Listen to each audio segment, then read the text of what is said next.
안녕하십니까. 예수소망교회 성도 여러분. 오늘은 미래 교실 그 세 번째 시간 메타버스 세계와 신앙생활에 대하여 함께 이야기를 나눠보려고 합니다.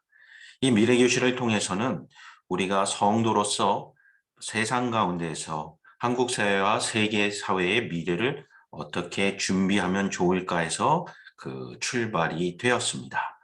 메타버스라는 표현이 어색하신 분들도 있겠지만 이 시간을 통해서 우리가 다음 세대들과 더 소통할 수 있고 은혜를 나눌 수 있는 그런 복된 시간이 되기를 바랍니다.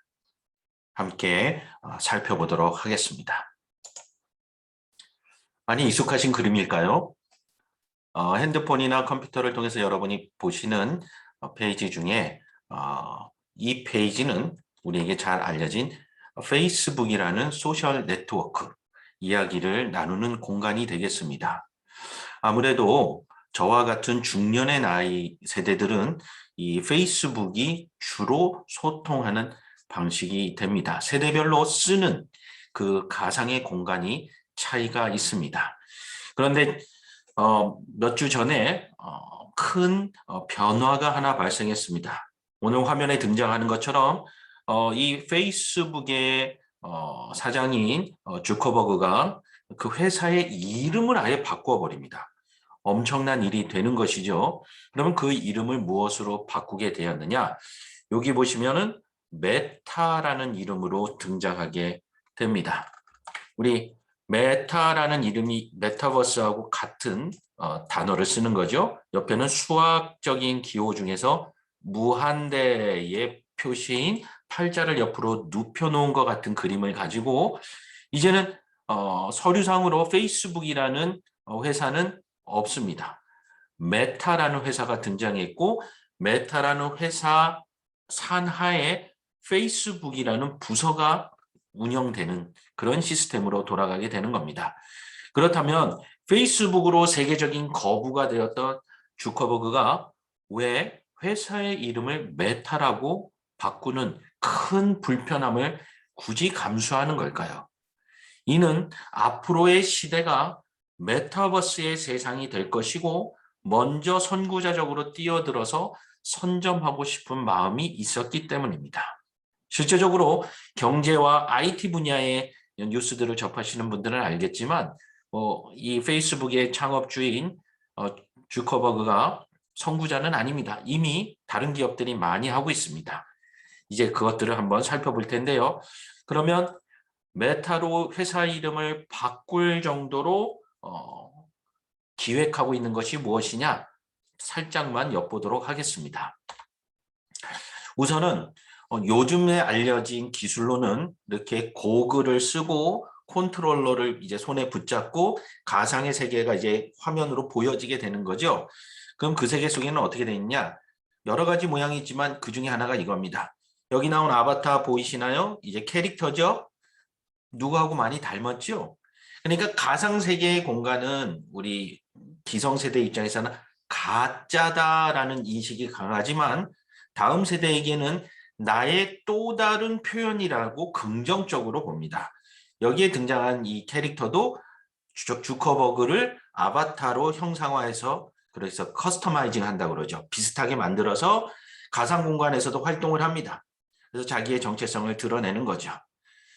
이 공간에서 어떤 일들을 할 수 있느냐, 기술적인 이야기들을 이 시간에 많이 나누는 거는 우리의 강의의 또 이 교육의 목적과 조금 벗어나기 때문에 우리의 실생활과 신앙과 어떻게 연결할 수 있는가 그것들을 한번 살펴보겠습니다. 이 그림 보이시나요? 잘 보시면 왼쪽에 계신 어른은 지금 이 실제 공간에 있습니다. 근데 오른쪽에 계신 분은 뭔가 조금 흐릿하지요? 그리고 위에 체스, 이 장기 말도 흐릿합니다. 이분은 다른 공간에 계십니다. 그런데 기술적으로 둘이 같은 공간에 있는 것처럼 시각화해서 실제 실시간적으로 장기를 둘 수 있는 거죠. 체스를 두게 되는 거죠. 이 그림에는 아예 주커버그가 펜싱 복장을 하고 나왔어요. 근데 상대는 실제가 아닙니다. 그러면 허상이니까 펜싱을 하면 안 닿을 것 같죠? 그러나 그걸 기술적으로 극복하게 만든다는 거죠. 이처럼 물리적으로 한 공간에 같이 있지 않아도 서로 함께 할 수 있는 방식이 메타버스 세계에서는 가능합니다. 지금 여러분이 보시고 있는 화면에 대해서 가상세계를 한 번이라도 들어보신 분들은 그거는 젊은 애들이 하는 오락 속에 있는 컴퓨터 속에 있는 세상이 아닙니까? 라고도 생각할 수 있는데요. 메타버스라는 세계는요. 컴퓨터 밖에까지도 확장이 되어 있습니다. 우리도 그걸 사용하고 있는데 메타버스라고 이름을 인식하지 못할 뿐이죠. 아까 메타버스라는 회사 이름 바꾸면서 기호를 무한대로 바꿨죠. 현재도 메타버스라는 개념과 그 적용은 확대되어 가고 있는 것이지 요건 메타버스고 요건 아니다 할 정도로 확정되어 있지 않습니다. 무궁무진하다 할 수 있겠습니다. 또 다른 그림을 볼까요? 왼쪽 위에 있는 그림은요. 수술실입니다. 우리가 그 의학 드라마를 보면 옆에서 간호사님들이 또 보조 의사들이 막 정보를 주고 막 해석을 하죠. 그런데 이제 가상현실이 가능해지게 되면은 저 안경을 쓰고 수술을 하게 되면 물리적으로는 없는 것 정보들을 안경 속에 띄워줌으로써 의사 입장에서는 공간을 차지하지 않고도 수많은 정보들을 동시에 처리할 수 있고 환자에게 가장 적합한 수술법을 적용할 수 있다는 거죠. 의료 세계에서 이렇게 활용할 수 있습니다. 여기 잘 보이실지 모르겠습니다만 왼쪽 아래에 보면은 가상의 차트도 있죠. 이거는 가짜라는 의미가 아니죠. 필름을 찍어서 보는 차트가 아니라 영상을 가상으로 쏘아서 볼 수 있도록 만든 겁니다. 또 오른쪽 아래의 그림을 보면 실시간 얼굴이 보이는 우리도 코로나 시대의 교회에서 줌으로 신앙교육을 하다 보니까 익숙하죠. 그런데 어색한 건 뭐예요? 주변에 인형 같은 사람들입니다. 이 가상의 세계 속에서는요. 자기를 다시 표현하는 방식이라고 했죠. 그러니 더 나아가면 여기 남성 흑인 캐릭터가 반드시 남자 흑인이라고 보장 못합니다. 여성일 수도 있고 백인일 수도 있고 어린아이일 수도 있습니다. 그러나 진중한 영역에서는 그렇게 자신을 너무 왜곡되게 하지는 않지요. 어쨌든 다 실제 사람들이 온라인에 접속했는데 정면에는 그 사람들의 얼굴이 실제로 보이고 다른 부분에는 그 얼굴 대신에 자신이 표현하고 있는 방식으로 한다는 거죠. 오늘도 제가 온라인으로 구역 예배를 드렸습니다만 우리 권사님들은 자기 얼굴을 이렇게 보여주시기를 불편해 하시는 분들도 있습니다. 충분히 이해가 됩니다. 그런 분들은 메타버스 세계에서는 어떻게 할 수 있을까요? 이렇게 캐릭터를 자신으로 표현할 수 있는 거죠. 실제로 우리 연세 많은 권사님들의 그 카카오를 보면은 그 안에 사진들은 다 젊었을 때 사진을 올려놓으신 분들이 많아요. 그러면 그건 가짜입니까? 아니죠. 또 다른 자기의 표현이 되는 거죠. 메타버스 세계는 이렇게 다양한 표현들을 통해서 서로 떨어져 있더라도 같이 있을 수 있게 연결해주고 시간과 공간을 초월해서 만날 수 있게 해준다는 아주 장점이 발휘되는 세계입니다. 얼마 전에도 여기 날짜 보면 10월 26일부터 돼 있죠. 이런 세계는 과학자들만 할 것 같지만 저희 교회에서도 우리 목사님과 전도사님과 제가 함께 가서 앞으로의 미래 사회는 어떨 것인가 우리 삼성동에 다녀왔습니다. 그것도 다 목회를 준비하는 것이고 미래 사회를 준비하는 것이죠. 담임 목사님께서도 후배 목사들에게 늘 강조하십니다. 다음 세대를 위해서는 디지털 목회에 대해서 꼭 공부를 해라. 그래서 그 지침에 따라서 저희도 이렇게 주변을 탐방하고 있습니다. 요거는 제가 거기서 가서 실제로 체험하는 거죠. 여기 보시면 모니터에 가상의 세계가 있고 저는 안경을 썼기 때문에 그 세계로 들어간 것처럼 느껴집니다. 네, 그걸 이제 전도사님이 옆에서 찍어주시니까 모양이 조금 그렇지만 이렇게 가상의 세계에 들어가서 여기서 제가 본 거는 경주에 있는 첨성대를 봤습니다. 삼성동에 있는데 경주에 있는 첨성대. 2021년을 살아가고 있는데 1500년이 넘게 이전에 있었던 첨성대를 실제적으로 내가 가까이서 보는 것처럼 보게 된다는 거죠. 시간과 공간을 초월한 경험이 가능해진다는 겁니다. 저는 이렇게 관찰을 하고 오면서 그런 상상을 해봤습니다.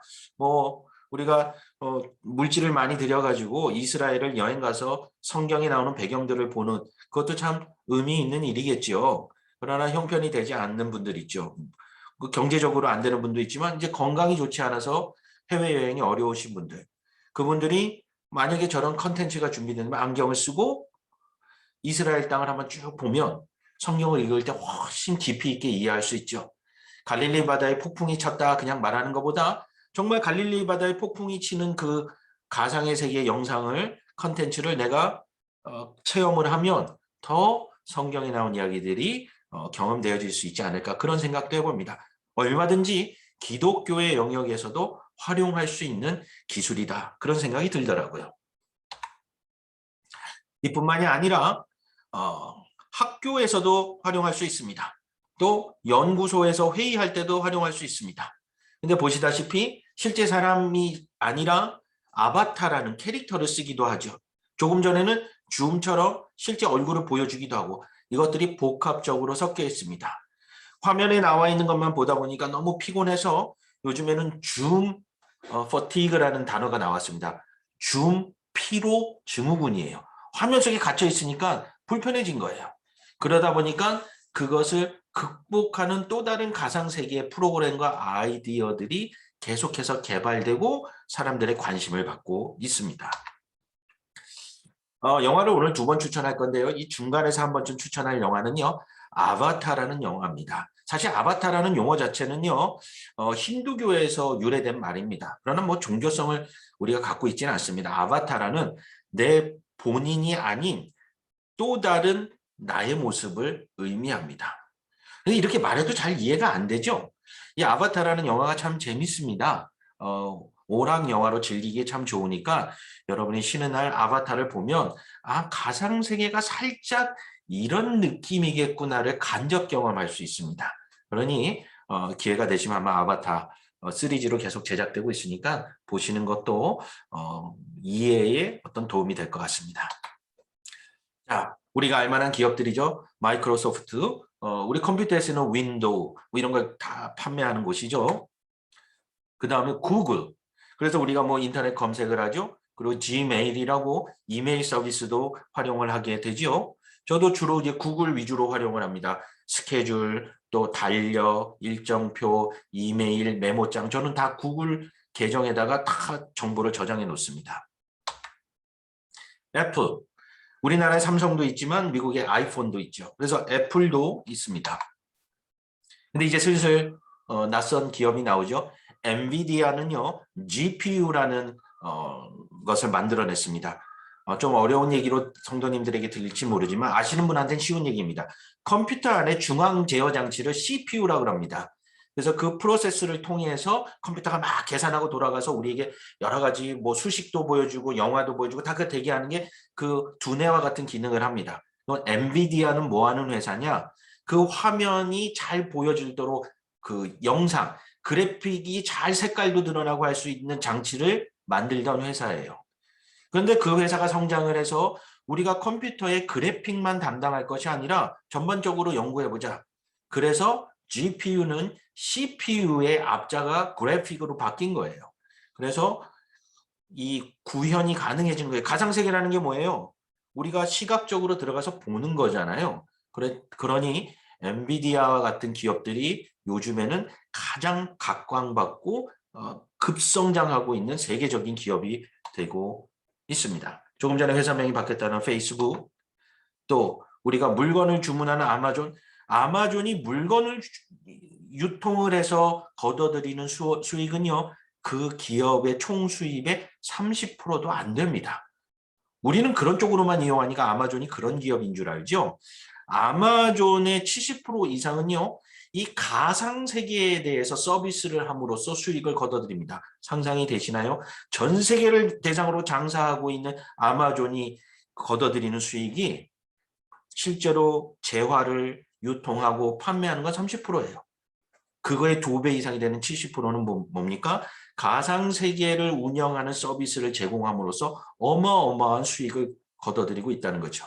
이처럼 세계적인 기업들은 가상세계에서 활동하고 있고 그것들에 대해서 끊임없이 과감한 투자를 하고 있습니다. 우리가 뭐 교회에서 기업의 얘기를 할 필요는 없다 하겠지만 세상을 모른 척하고 살아갈 수는 없는 것이죠. 아, 마지막 한 기업 빠졌네. 테슬라도 그런 대표적인 기업이 되겠습니다. 여러 가지로 뭐 전기차에 관심 있는 분들은 또 테슬라의 이야기들, 또 그 창업주 CEO인 또 그 머스크의 이야기들이 늘 화제가 되죠. 그러면 메타버스라는 세계는 도대체 뭐길래 우리가 왜 필요할까? 그리고 신앙인으로서 우리는 거기에 무슨 의미가 있길래 낯선 그 세계를 우리가 관심을 가져야 하는가 소개를 해드리겠습니다. 자, 이 세계는요, 정치권에서도 관심이 많습니다. 지금 미국 대통령이던 조 바이든이 선거 유세를 할 때요, 젊은 세대의 선거 유치를 위해서 동물의 숲이라는 옛날식으로 보면 오락입니다. 근데 들어가서 막 총 쏘고 오락하는 게 아니라 들어가서 막 구경도 하고 자기가 원하면 집도 짓고 그 안에서 정원도 꾸미고 그렇게 디지털 세상을 만들어가는 겁니다. 젊은 세대들이 많이 그 안에서 활동을 하니까 이제 정치권에서도 선거 유세를 할 때 그 안에 들어가서 하는 거예요. 그러니까 여기 모습을 보시면 조 바이든의 실제 나이에 안 맞는 캐릭터죠. 그러나 젊은이들과 소통할 수 있도록 이렇게 선거운동을 하고 장려를 합니다.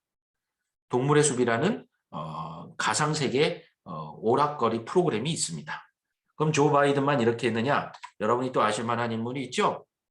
포켓몬이라는 아이들의 오락 속에도 바로 힐러리 여사가 또 선거운동을 하기 위해서 저렇게 활용을 했습니다. 참 우리나라의 정치 문화로 볼 때는 조금 그동안의 전통적인 모습과는 다르지만 다음 세대가 얼마나 이 가상세계 속에서 메타버스 세계 속에서 살아가고 있는지를 정치인들조차도 중요하게 여긴다는 사실 의미가 있겠지요. 조금 전에 말씀드렸던 엔비디아, 그래픽 카드를 만들던 회사가 이제는 엄청난 일을 벌입니다. 그런데요, 이 중국계 미국 분인데요, 여기에 CEO인 젠슨 황이라는 CEO가 유명한 말을 했습니다. 이 업계에서는 유명한 말이에요. 뭐냐면 The Metaverse is coming. 메타버스가 오고 있다.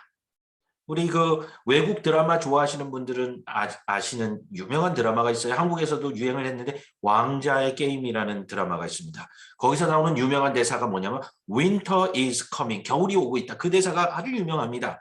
그러니까 젠슨 왕이 그것을 빌려와서 메타버스가 오고 있다. 무슨 뜻이에요? 대비하라는 거죠. 지금 엔비디아는요, 어마어마한 수익을 올리고 있습니다. 이것을 미리 투자했기 때문에. 그러면 메타버스가 무엇인지 좀 더 구체적으로 들어갈 필요가 있겠습니다. 그 현장의 이야기를 잠깐 소개해드리면요. 우리나라에서는 이 성도님들은 주로 중년 이상이시기 때문에 관심이 없을 수 있지만요. 여러분의 자녀들 또 청년들 어린 주일학교 대상의 아이들이 많이 하는 게임 중에 하나가 배틀그라운드라는 국산 게임이 있습니다. 아주 유명합니다. 이와 유사한 북미와 유럽 세계에서 히트를 쳤던 오락이 포트나이트라는 오락입니다. 그러니까 캐릭터를 보면 다 자기가 원하는 재미난 캐릭터들로 이게 조정을 해서 전쟁 게임을 하겠죠. 그런데 이 가상세계에서 전쟁을 하는데 전쟁을 하기만 하지는 않는 거예요. 중립의 공간을 만들어요. 총도 못 쏘고 서로 공격도 못 합니다. 그럼 그 공간에서 이 사용자들이 뭘 하느냐? 서로 대화를 나누고 또 그 안에서 교제를 합니다. 동아리 활동도 하고. 신기하죠? 이 포트나이트는 그 사용자가 1, 10, 100, 1000만, 10만, 100만, 1000만, 3억 5천 명입니다. 어마어마한 숫자죠. 그들이 심심할 때마다 그 공간에 들어가서 오락만 하는 것이 아니라 대화도 하고 관심이 비슷한 사람들끼리 또 공간을 만들어서 거기서 또 친교를 하기도 합니다. 동호회처럼. 이런 중립의 공간이 있으니까 사람들이 많이 모이니까 비즈니스를 하시는 기업인들의 입장에서는 홍보의 장으로 아주 유명하게 인기를 끌겠죠. 우리가 유명한 드라마나 국제 시합들을 할 때 왜 광고가 많이 붙습니까? 많은 사람이 보니까 광고 효과가 좋으니까 거기에 몰리는 거죠. 그런 것 중에 연예인 중에 저희는 모르는 사람, 저도 몰라요. 트래비스 스캇이라는 사람이 지금 화면에 나오는 흑인 캐릭터를 하고 있는 미국의 래퍼입니다. 근데 이 사람이 포트나이트의 중립 공간에서 콘서트를 열었습니다. 콘서트 하면 우리는 체육관이나 공연장에 가서 하고 티켓을 사서 가서 봐야 되잖아요. 근데 그렇게 안 하고 래퍼도 아바타, 캐릭터의 모양으로 들어갑니다. 근데 이제 오디오 소리로는 자기 노래가 다 나가죠. 라이브로. 그러면 포트나이트를 이용하는 사람들이 그곳에 들어와서 봤는데요. 접속했던 사람이 1200만이 넘습니다. 여러분 숫자가 너무 크니까 우리가 실감이 안 나는데요. 어느 연예인도요. 1200만 명이 한 번에 공연을 할 수 없습니다. 미국의 대형 스포츠들의 기준은 보통 기념비적인 시합을 할 때 보통 10만 명 정도가 대단한 겁니다. 근데 1200만이 넘는 사람이 한 래퍼의 공연에 들어왔다는 거예요.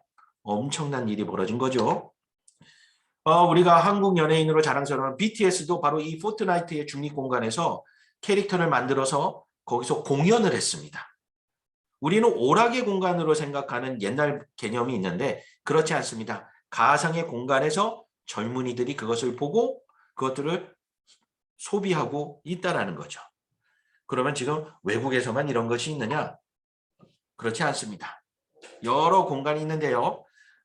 우선 미국에서 있는 거는 로블록스라는 사입니다. 마치 그 블록 그 인형처럼 생겼죠. 레고처럼 생겼습니다. 여기에 있는 이용자의 수는 무려 12억 명입니다. 제가 숫자 잘못 썼나요? 1, 10, 100, 1000만, 10만, 100만, 1000만. 1억 2천만이네요. 그래서 적지 않은 숫자죠. 이 1억 2천만 명의 10대가 로블록스에서 생활을 하는데 활용을 하는데 한국은 유튜브나 넷플릭스가 지금 선풍적인 인기를 끌고 있죠. 그러나 미국 10대들과 어린애들에는요. 이 로블록스라는 가상의 공간에서 자기 캐릭터를 만들어서 친구도 만나고 놀랍게도 그 안에서 장사도 합니다. 비즈니스도 하고 실제로 수익이 발생해요. 그걸 현금으로 바꿔서 수익으로 받아들이는 사람도 있고 10대 아이들 중에서는요. 그런 비즈니스가 잘 돼가지고 오히려 직원을 가상세계에서 둡니다. 그럼 다른 사용자가 월급 받고 그 안에서 일을 해요. 아직은 메타버스가 어색하신 분들에게 이게 무슨 얘기인가 싶을 겁니다. 여러분 유튜브나 인터넷 검색을 한번 해보세요. 이미 앞서가는 사람들은 그 안에서 온갖 일들을 현실 세계와 그보다 더한 일들을 하고 있습니다. 넷플릭스 코로나 때문에 유명해졌죠. 로블록스 미국 10대들이 이용하는 시간이 16배나 더 많다는 거예요. 어마어마한 일이죠. 그도 그럴 것이 넷플릭스는 누가 제작해 준 거를 소비하는 겁니다. 그런데 이런 로블록스나 포트나이트 같은 공간은 플랫폼이라고 해서 무대는 제공해 줍니다.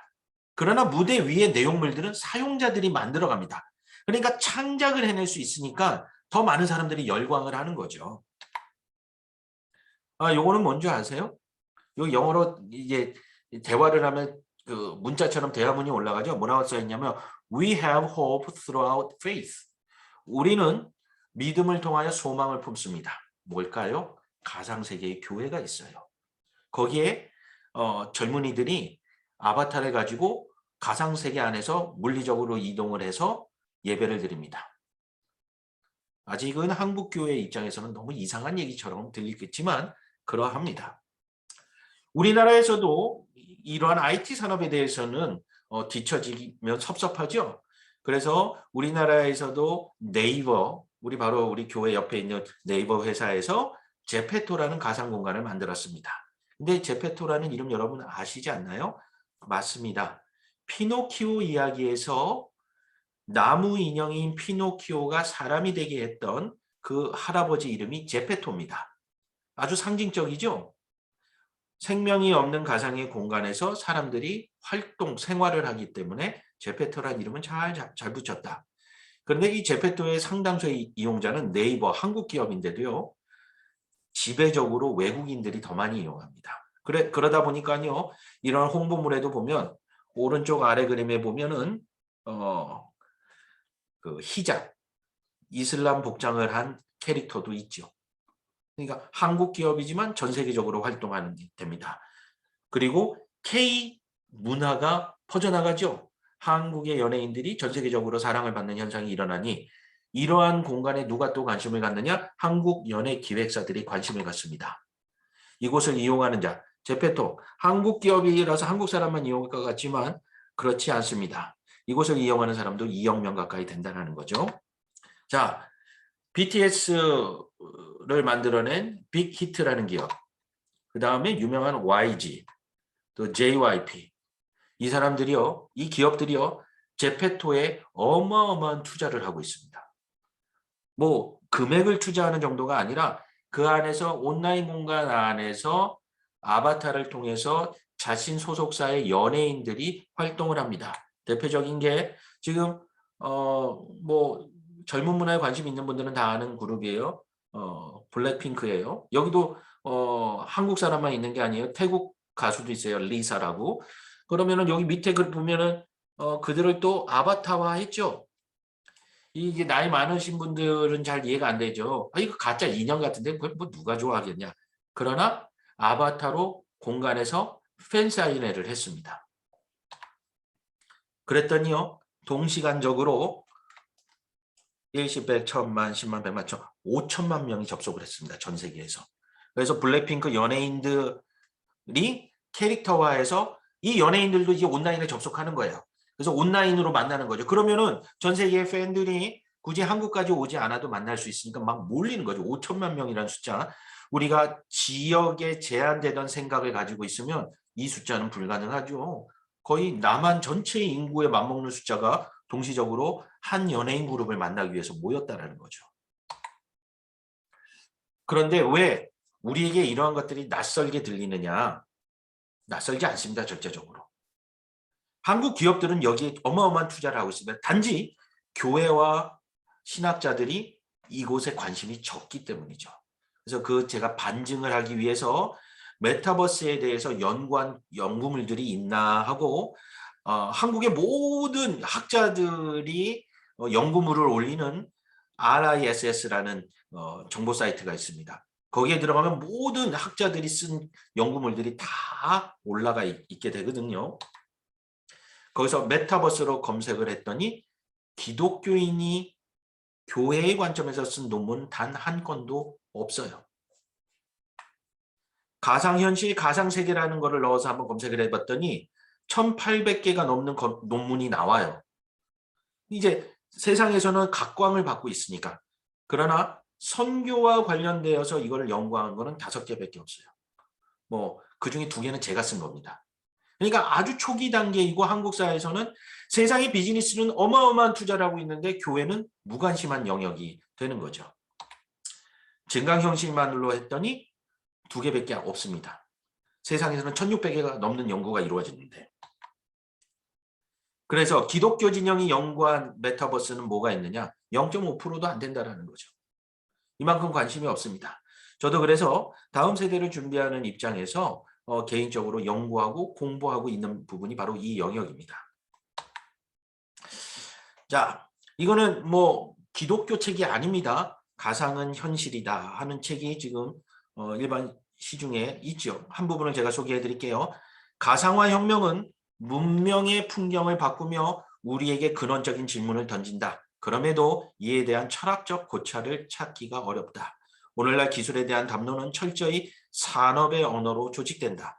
그리고 그 언어의 밑바탕에는 지나친 자기 낙관과 자기 확신이 내재해 있다. 말이 좀 어렵지만 제가 풀어드릴게요.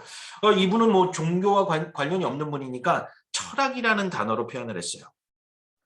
우리 교회 입장에서도 가상세계에 대한 고찰이 없습니다. 그러다 보니까 가상세계가 돈이 된다. 그러니까 이게 어려운 말 같지만 표지에도 나와 있죠. 여러분이 안 해도 다 들어본 이름들, 비트코인 이런 것들 다 가상세계의 여러 구성 요소 중에 하나입니다. 그러니까 세상의 산업의 언어로는 끊임없이 설명이 되어져요.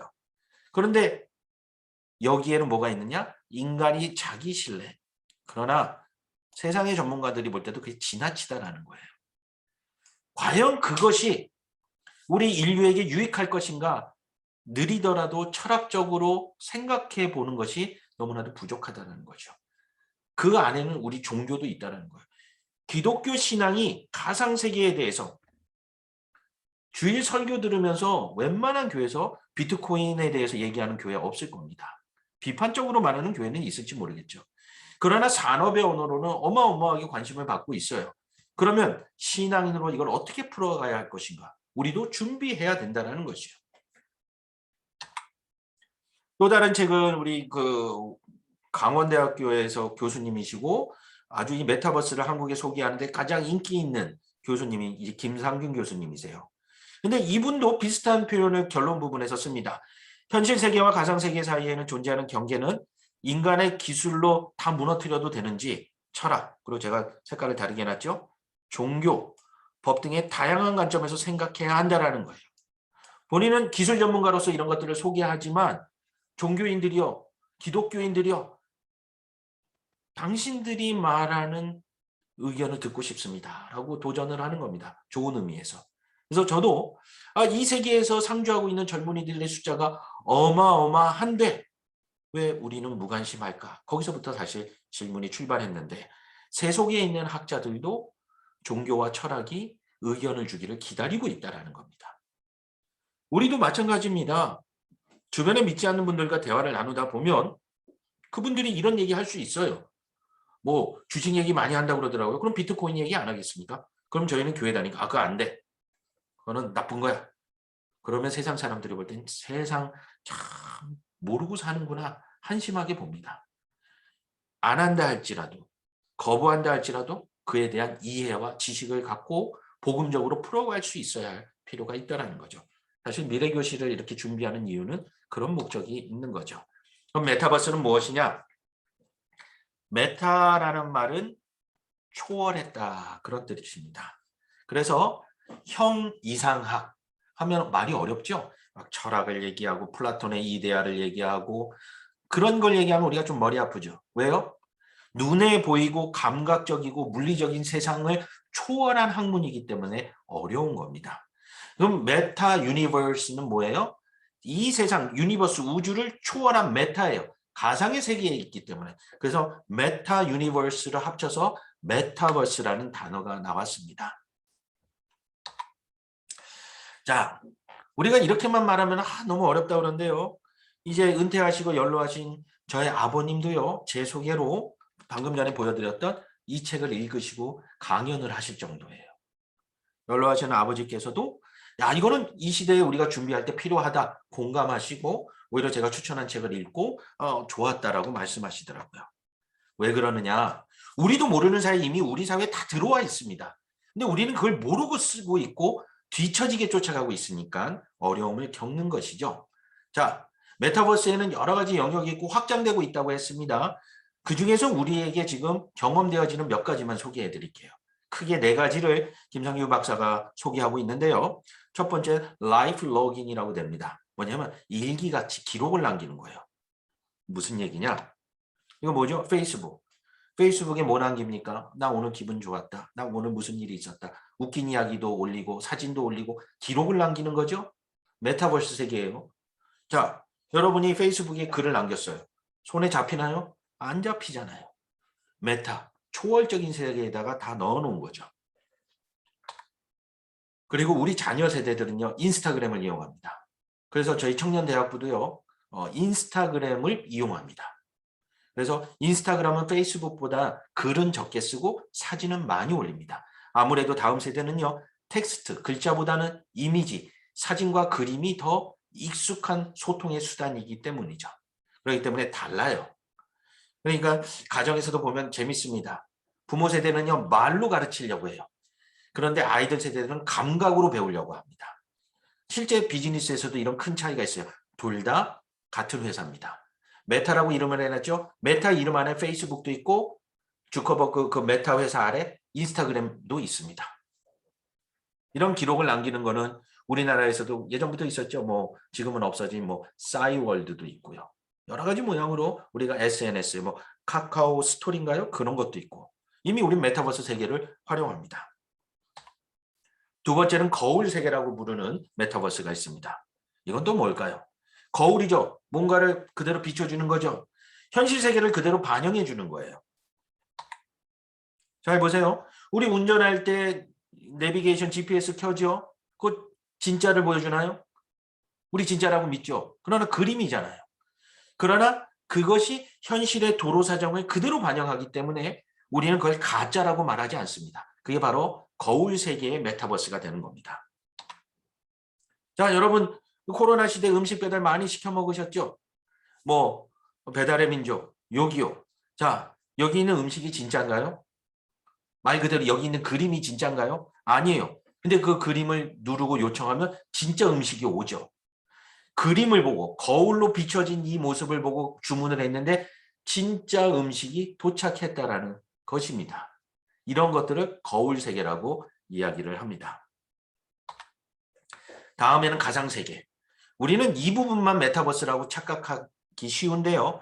가상세계는 좀 현실에서 떨어진 그런 세계처럼 느껴지죠. 그러나 현실에 가까이 있습니다. 현대자동차가 메타버스 세계의 가상 경험을 만들었습니다.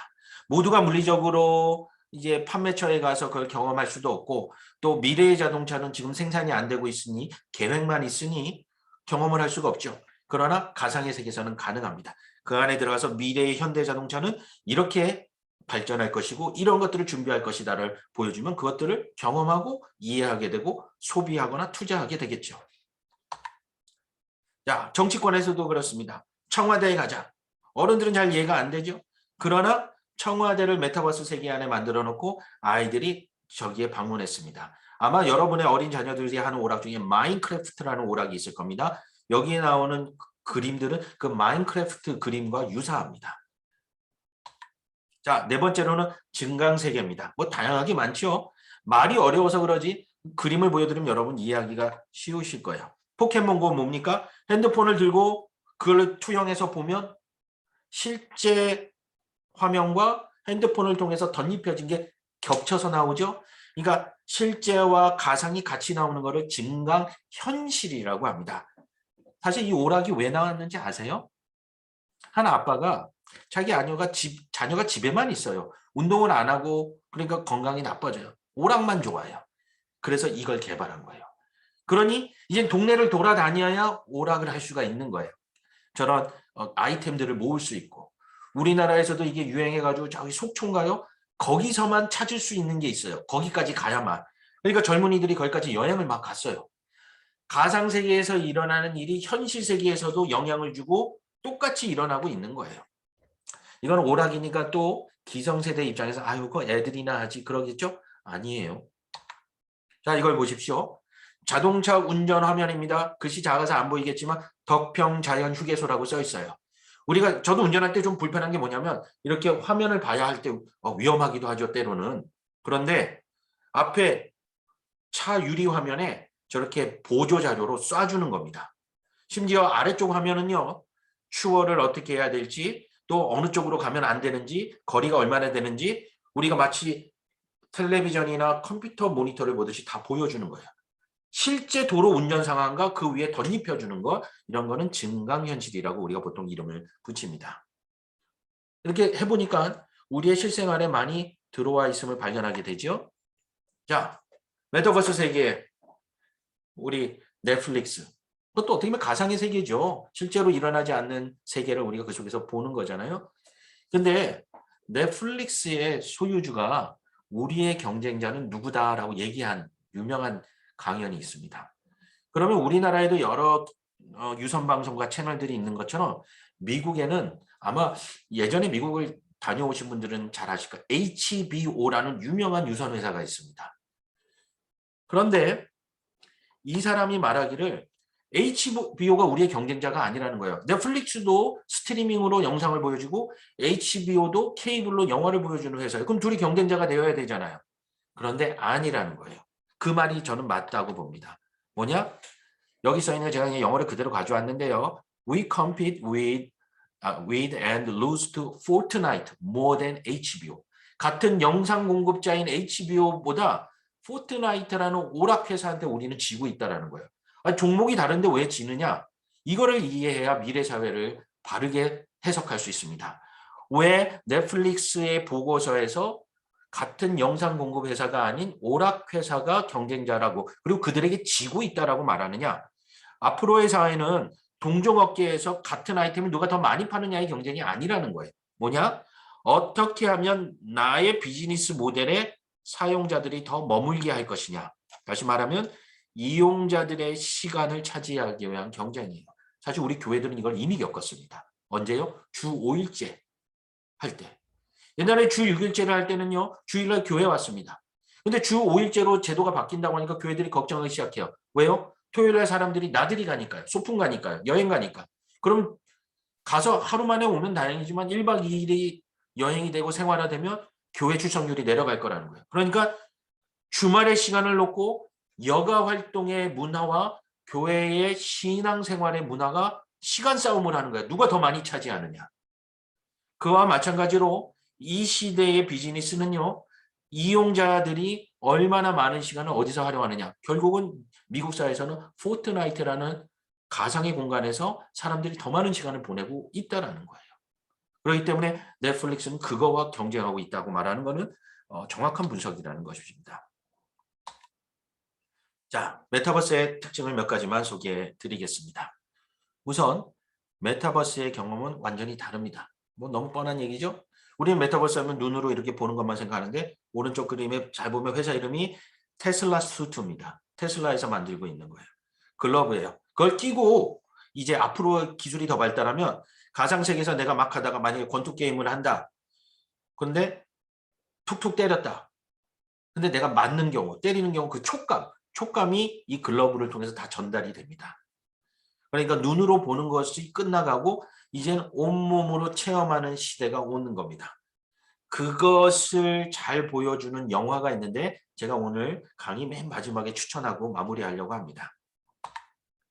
그 다음에 메타버스 사용자들은요. 어른 기성세대가 생각하는 것과 다르게 이미 만들어진 오락을 들어가서 그냥 오락만 하는 게 아니에요. 지금 이 마인크래프트나 로블록스라는 거는 지금 여기 보이시는 이 화면들, 이것들은 사용자가 들어와서 만든 거예요. 회사에서 제공하는 건 이 주변 배경들과 이렇게 만들 수 있는 도구들만 줍니다. 그러면 어떤 사용자는 들어와서 학교를 짓기도 하고 그럼 그 안에 다른 사용자들이 들어서 학교 생활을 하기도 합니다. 좀 이해하기가 어려웠겠지만 사용을 해보면 무슨 말인지 쉽게 이해합니다.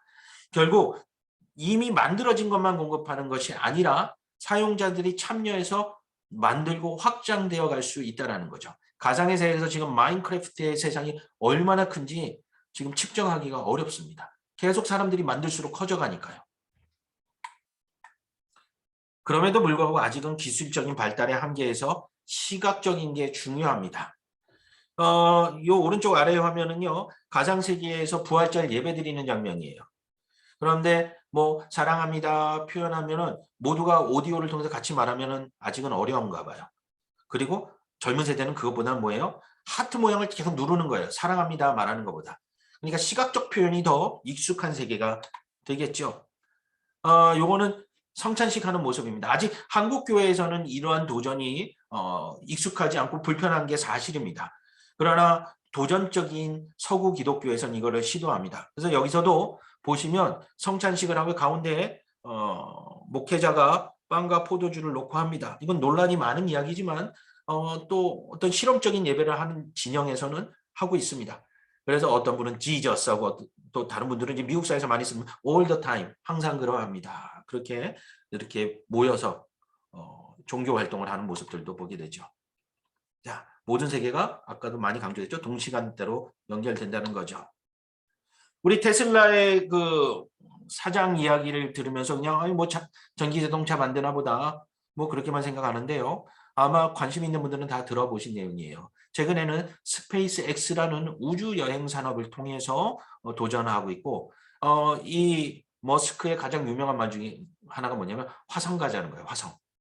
화성에 테라포밍을 해서 그곳에 인간이 살 수 있는 환경을 만들자는 거죠.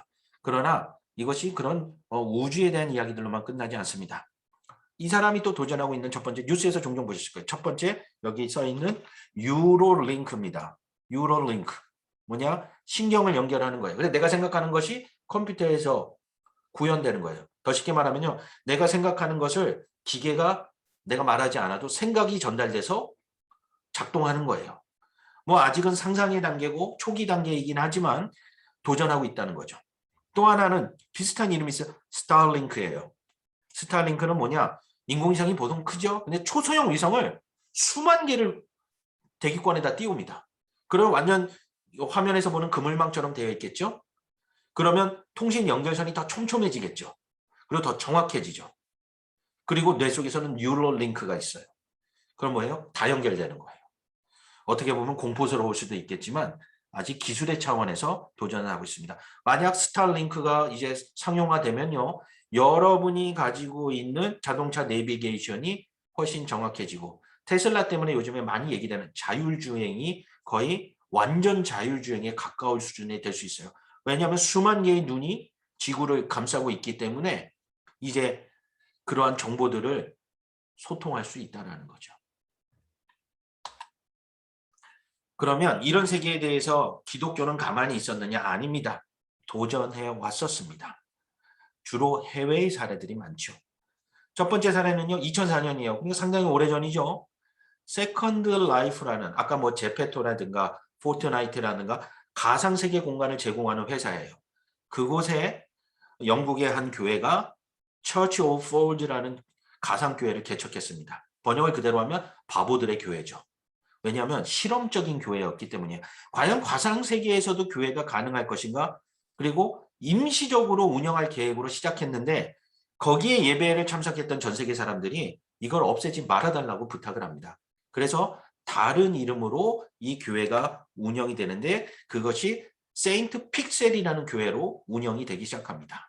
뭐 픽셀이라는 말은 가상세계에 익숙한 분들에게는 아주 자연스러운 표현이죠. 그리고 그 세컨드 라이프라는 플랫폼에 들어가면요. 여러 가지 기독교 종파뿐만이 아니라 여기 보면 힌두교도 들어와 있고요. 이슬람교도 들어와 있고요. 이집트 콥틱 기독교도 들어와 있고요. 또 그거 뭐죠? 유니테리안 그런 종교. 이거 종교 시장이에요. 이미 타 종교들과 사이비 이교들도 이 가상세계에서 그들의 가르침을 전하기 위해서 경쟁하고 싸우고 있다는 겁니다. 그 외에도 2006년, 2009년에 가상세계에 이런 교회들이 세워지게 됩니다. 자, 미국에서는 DJ 소토라는 목회자가 대형교회 목회자였어요. 수천 명이 모이는 대형교회 목회자였는데 바로 이 메타버스 가상공간의 세계에 대한 소명을 받고 대형교회 목사직을 사임하고 사이버 교회를 개척합니다. 그리고 저렇게 고글을 쓰고 전 세계에 있는 성도들을 교인으로 삼아서 그들과 사이버 공간에서 신앙을 길러가고 있습니다. 글쎄요, 우리 한국 성도님들에게는 참 어색하고 이게 과연 맞는 건가 아직도 고민이 되는 단계도 틀린 얘기가 아닙니다. 그러나 이러한 도전들이 있다라는 것.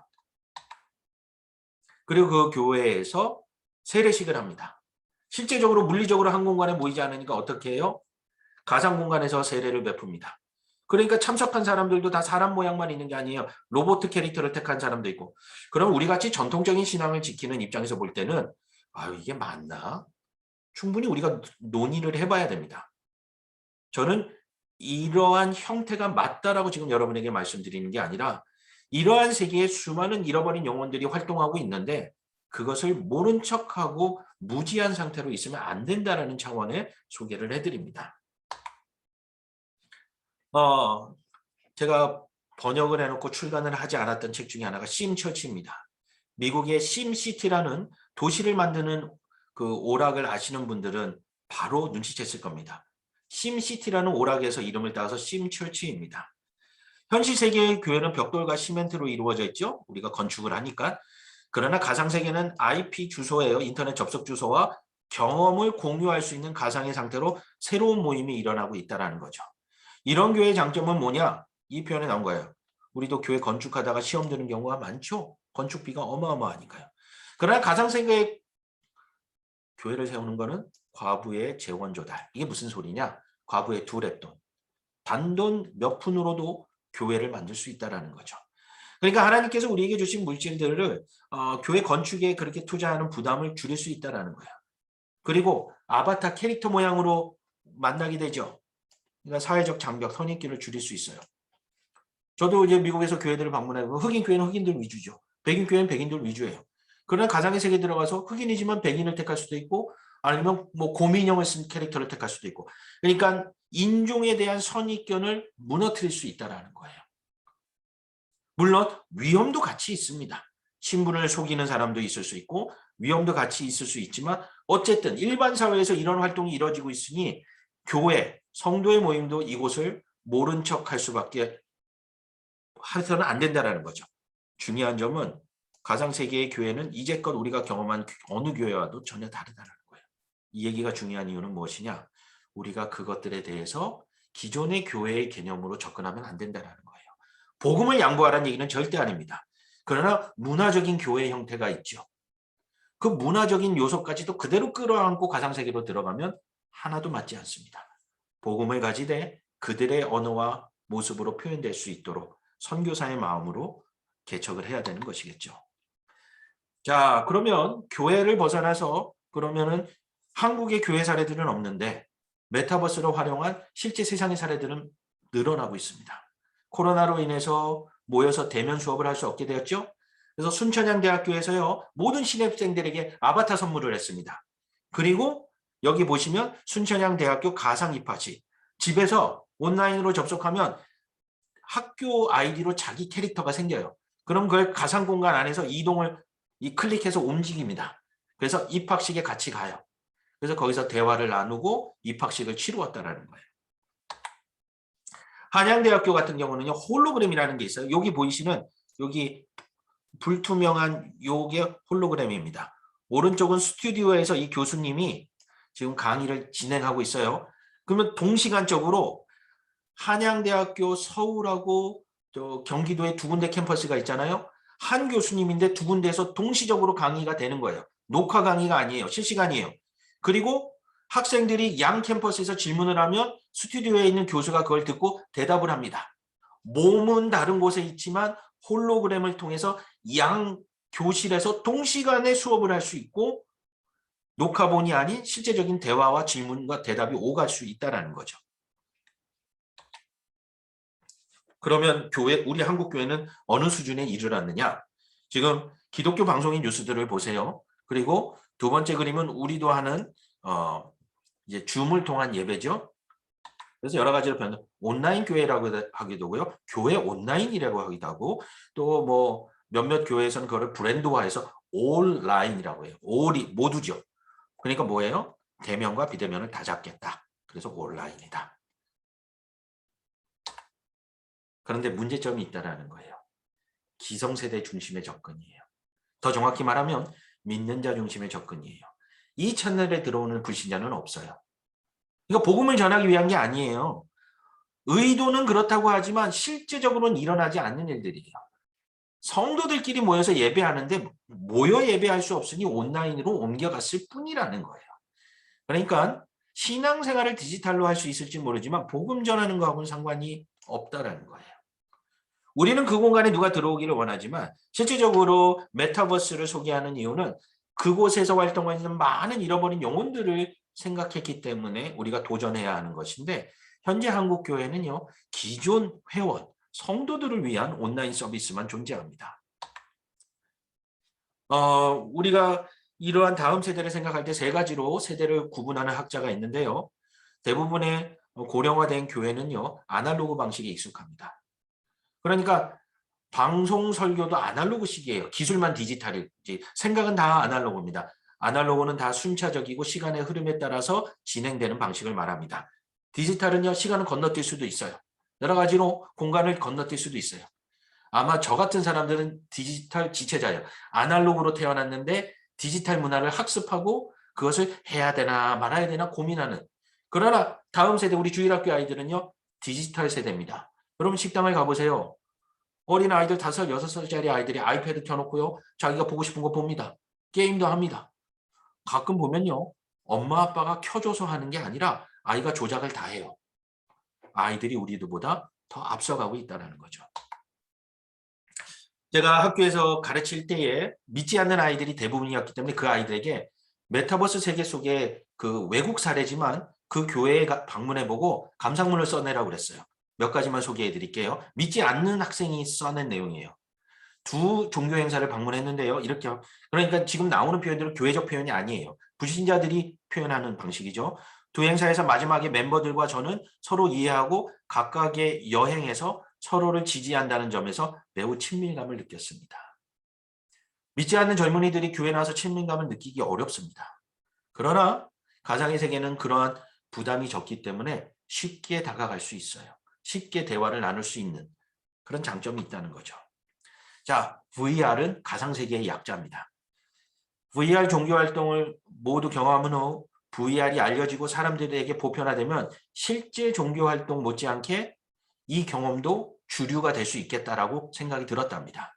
물론 종교의 특성에 대해서 진짜 예배가 될 수는 없을 것 같지만 그래도 종교에 대한 이해가 좀 있는 학생이죠. 이 가상세계가 현대사회에 꼭 중요하고 시간에 얽매이지 않는 점에서는 참 좋은 점이 있다. 또 어떤 학생은 VR 프로그램을 통해 활용한 종교활동을 통해서 보니까 뭐가 좋느냐.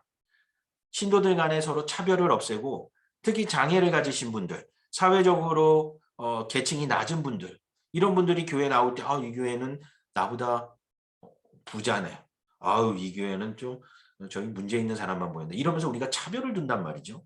그러나 가상세계의 공간 안에서는 그런 차별 없이 만날 수 있다는 점에서는 좋은 점도 있다는 거예요. 여러 가지 좋은 점들에 대해서 빠르고 간단하게 소개해드리겠습니다. 방금 말씀드린 것처럼 진입장벽이 낮기 때문에 새로운 분들이 방문하기 좋습니다. 그럼에도 불구하고 공동체의 소속감을 줍니다. 실제로. 그리고 방송 설교는 일방적으로 전달하지만 메타버스 세계에서는 대화를 할 수 있습니다. 또 문자를 쳐서 서로 질문을 할 수 있습니다. 지나간 질문도 나중에 읽어보고 답할 수도 있습니다. 시간의 차이가 있어도 친밀감을 유지할 수 있다는 거죠.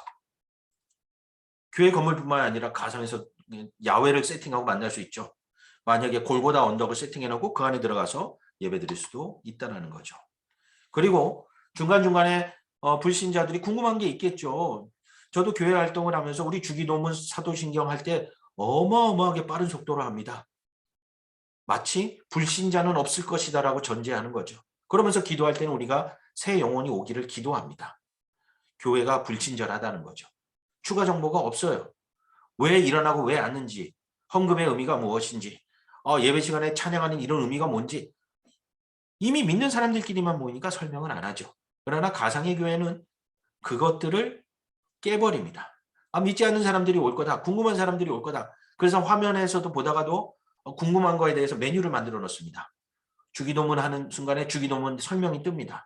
그러면 그걸 보고 기독교는 이렇게 하는구나. 그렇구나. 이런 추가 정보를 얻기 쉽게 하는 거죠.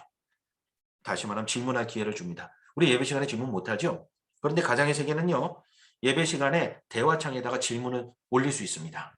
그럼 대화가 다 끝나고 목회자나 지도자들이 그 질문들을 쭉 봐요. 시간의 차이는 있지만 그 사람에게 답을 해줄 수 있다는 거죠. 그런 면에서 가상의 세계가 좋습니다. 몇 가지 더 있습니다만 이번에 이렇게 화면으로 보여드리도록 하겠습니다. 개방적이고 소통할 수 있고 차별이 없고 이런 것들이 장점입니다. 그럼 좋은 것만 있느냐? 나쁜 점도 있어요. 현재 가상교회들은요. 정말 믿지 않는 사람들에게 다가가지 않고 기존에 믿는 사람들끼리 모이고 앉아 있는 경우가 많습니다. 그러니까 복음 전파의 관점에서 활동을 하지 않는다라는 거죠. 또 여전히 한국 사람들은 낯선 공간에서 대화를 트는 게 어려워요. 참 서양 사람들 보면 낯선 사람하고도 대화를 잘하는데 우리나라 사람들은 아직도 그게 어렵다라는 거죠. 또 우리가 얼굴 표정이나 이런 데 이제 아직 현대 기술에는 아바타나 캐릭터가 얼굴 표정을 우리가 고를 수는 있죠. 웃는 얼굴, 우는 얼굴. 그러나 우리의 표정은 아날로그이기 때문에 우는 듯한 여러 가지 표현이 순간적으로 바뀌는데 우리가 클릭하면서 그걸 바꿔가기는 어렵다는 거죠. 한계가 있다는 거죠. 그리고 아까 말씀드린 것처럼 가상세계에서 세례식을 한다거나 성찬식을 하는 것이 과연 성경적으로 옳은 거냐 여기에 대해서는 끊임없이 논의를 해야 되는 겁니다. 그러나 이러한 세계에 대해서 우리가 메타버스 세계를 현실이 아닌 분리된 세계로 인식하는 순간 우리는 그것을 거부할 생각부터 하게 됩니다. 그러나 아까 말씀드린 것처럼 여러 가지 라이프 로깅이라든가 거울 세계라든가 가상세계, 증강세계를 통해서 우리 현실에 이미 들어와 있어요. 그렇기 때문에 우리는 그걸 분리하는 게 아니라 공존한다는 생각에서 이해하고 접근을 해야 됩니다. 앞으로 여러분이 메타버스 세계에 대한 뉴스를 들으실 때 복음 전파를 어떻게 할 것인가 그렇게 고민하면서 좀 접하셨으면 큰 도움이 되고 미래를 준비할 수 있겠습니다. 가상교회의 설립자 중에 한 분이신 사이먼 젠킨스라는 목사님이 이런 말을 합니다. 이것은 마치 누군가가 새로운 도시를 만들고 그곳에 교회를 하나도 안 짓는 것과 똑같다는 거죠. 사람들이 모여있는 공간이 생겼는데 교회는 안 생기려고 한다는 거예요. 제가 영어로 번역 안 하고 써놓은 부분이 있습니다. It's almost scandalous. 우리 스캔들이란 단어 알죠? 부끄러운 일들이죠. 그러니까 이건 너무나도 부끄러운 일이라는 거예요. 기술의 옳고 그름을 판단하기에 이전에 우리가 그런 기술을 통해서 복음을 더 전파할 수 있는가를 관심을 가져야 된다는 겁니다. 우리는 복음 전파의 사명에서 볼 때는 메타버스의 세계, 새로운 선교지라고 이해할 수 있지만 내 신앙만 생각하는 관점으로 접근을 한다면 내가 불편한데 거기 뭐하러 들어가겠습니까? 그렇죠? 그렇기 때문에 나 중심의 신앙관을 가지고 내가 거부하고 있는지 아니면 복음 전파의 사명을 가지고 잃어버린 영혼들이 있는 그 공간에 관심을 갖는지 그것에 따라 메타버스의 세계에 대한 우리의 태도가 좌우됩니다. 에드 스태처라는 그 새로운 교회에 대한 연구를 하신 아주 유명한 분입니다. 이분이 코로나 상황 속에서 교회가 앞으로 어떻게 되겠습니까? 라는 질문에서 이렇게 대답을 합니다. 많은 사람들은 코로나 대유행 이후 교회가 다시는 예전과 같지 않을 것이라고 걱정한다. 우리도 이미 알고 있죠. 그래서 뉴 노멀이라는 단어를 많이 씁니다. 예를 들어 대형 교회 시대가 끝난지 궁금해하는 사람도 있다는 거예요. 미국도 대형 교회가 많으니까요. 그러나 이분이 단언하는 건 뭐냐? 분명한 것은 교회가 다시는 예전과 같지는 않을 것이다 라고 내다본다는 겁니다. 그러나 한국교회 목회자들도 이미 예상하고 있습니다. 코로나에 예상 못한 시기를 지나면서 그렇다는 거죠. 그러면서 마지막 말을 이 말을 남깁니다. 교회 전문가가 걱정하는 거는 예전처럼 안 되면 어떡하나요? 걱정하는 게 보통 우리의 생각인데 이분은 교회가 다시 예전처럼 될까 봐 걱정이라는 거예요. 옛날에 잘못된 모습들, 악한 습관들, 하나님의 영광을 가리웠던 모습들을 그대로 다 유지하면서 전통이라고 갈까 봐 그게 걱정이라는 거예요. 오히려 코로나 시기를 통하여 새로운 뉴 노멀, 더 복음에 가깝고 잃어버린 영혼들을 끌어안을 수 있는 성경적인 교회들을 우리는 현실 세계뿐만이 아니라 가상 세계 속에서도 신앙의 고민을 할 필요가 있습니다. 이분의 인터뷰 제목이 저는 마음에 들어요. Time for a New Normal. 새로운 평범함에 대해서 생각해야 할 시간이라는 거죠. 앞으로도 30년 전의 교회 형태가 그대로 유지될 거라고 고집하는 것은 우리가 문화적인 독선입니다. 복음은 언제나 시대와 장소에 따라 형태, 겉옷을 바꾸어 가면서 그들의 생명을 살려왔다는 것이죠. 마지막으로 영화 추천 하나 하겠습니다. 이렇게 설명을 했지만 이러한 주제에 대해서 낯서신 분들의 입장에서는 뭔지 잘 모르겠다 이렇습니다. 충분히 이해합니다. 기술을 설명하고 미래사회를 말하는 것보다 아직 상용화의 관점에서는 시간이 더 걸릴 것 같기는 합니다. 바로 이 영화를 보시면 가장 메타버스의 세계를 잘 설명해 놨습니다. 미래 공상과학 영화이지만 우리가 잘 아는 스티븐 스필버그 감독의 작품입니다. 저도 이 영화를 안 봤었습니다. 뭐 애들 영화겠지. 근데 가상세계를 연구하고 나니까 이 영화를 보면서 가장 잘 설명해 준다라고 많은 사람들이 추천하고 저도 보고 나니까 정말 그렇습니다. 우리 어린 자녀들과 청년들과 보기에도 좋습니다. 이미 본 자녀들도 많을 거예요. 그 세계 속에서 과연 우리 아이들이 미래를 살아가고 한국교회의 미래가 그 세계를 만나야 할 텐데 어떻게 해야 할지 우리가 고민하고 기도하지 않는다면 우리는 무방비 상태로 마주하는 미래가 될 것입니다. 긴 시간 어려운 내용이지만 우리에게 고민과 도전을 던져주는 이야기를 들어주셔서 감사합니다. 이 이야기들을 통해서 우리가 미래 사회에서도 하나님 나라를 소망하며 복음을 증거하는 복된 날들이 기대되기를 바랍니다. 감사합니다.